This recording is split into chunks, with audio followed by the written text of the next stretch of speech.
आज का जो मेरा प्रेजेंटेशन टॉपिक है वो है mycoplasma. Mycoplasma refer to a genus of bacteria that are characterized by the lack of cell wall.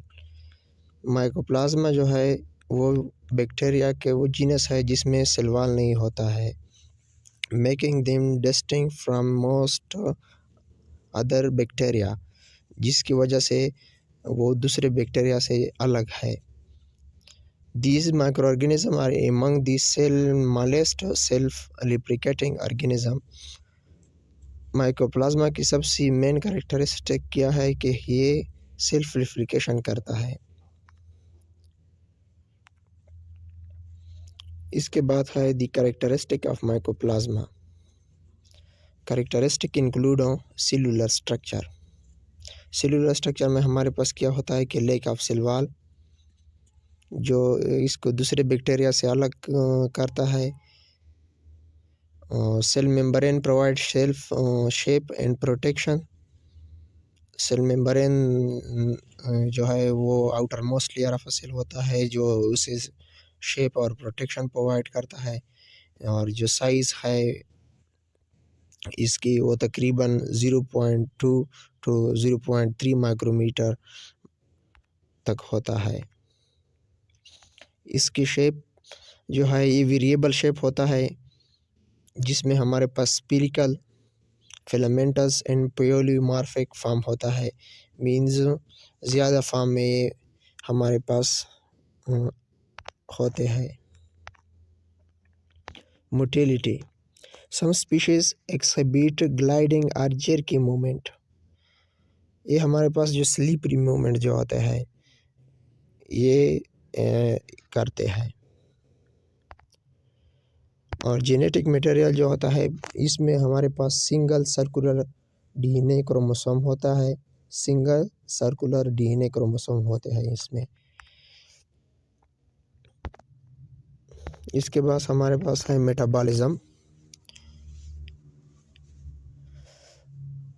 Lack of peptidoglycan layer influencing their metabolic and rendering them resistant to other antibiotics. इसमें peptidoglycan layer नहीं होता है जिसकी वजह से ये metabolism नहीं कर सकते और रेजिस्टेंट टू एंटीबायोटिक्स होते हैं। ये हैबिटेट जो होते हैं ये can be found in various environment including soil, water and mucus membrane of animal and human. ये सॉइल जो होते हैं मिट्टी, पानी और जो म्यूकस मेम्ब्रेन है एनिमल्स और ह्यूमन के उसमें पाए जाते हैं। पैथोजेनिसिटी कि पैथोजेनिसिटी मीन्स कि how it cause infection in human body. Some species can cause infection in humans, animals and plants. इसके कुछ स्पीशीज जो है ये ह्यूमन में, जानवरों में और पौधों में इन्फेक्शंस काज करते हैं। Human pathogen implicated in respiratory infection,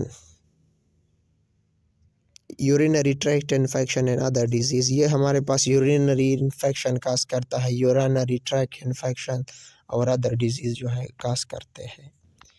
colonization can establish commensal relationships।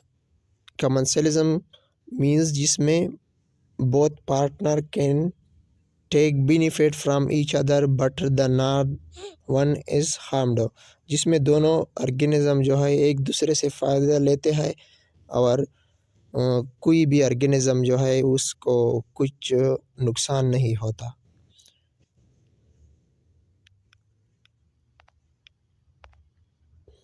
Antibiotic sensitivity, susceptible to certain antibiotics but resistance can develop। ये ससेप्टेबल होते हैं एंटीबायोटिक्स के लिए और लेकिन बाज़ औक़ात ये रेजिस्टेंस काज करते हैं। Cell culture contamination, common contaminants in cell cultures affecting experimental result in the laboratory setting। ये कंटिमिनेशन काज करते हैं सेल कल्चर में ड्यूरिंग सेल कल्चर, जिसकी वजह से एक्सपेरिमेंटल अपैरेटस जो होते हैं वो कंटिमिनेट होते हैं और लेबॉरेटरी का जो सेटिंग है वो खराब करते हैं। Diagnosis detection often involve molecular biology technique like PCR and culture based method। इसकी डिटेक्शन कैसे होगी? ये पॉलीमरेज चेन रिएक्शन के ज़रिए हम डिटेक्ट कर सकते हैं या डायग्नोस कर सकते हैं और कल्चर बेस्ड मेथड के ज़रिए भी।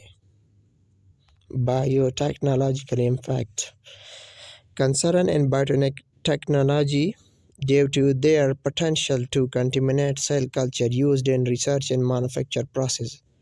ये हमारे पास बायोटेक्नोलॉजिकल इम्पैक्ट काज करता है। Understanding this characteristic is essential for both medical and laboratory context, as mycoplasma have a significant implication in the health and experimental। Mycoplasma का सबसे जो मेन रूल है वो हेल्थ और एक्सपेरिमेंटल रिलायबिलिटी में होता है। थैंक्स।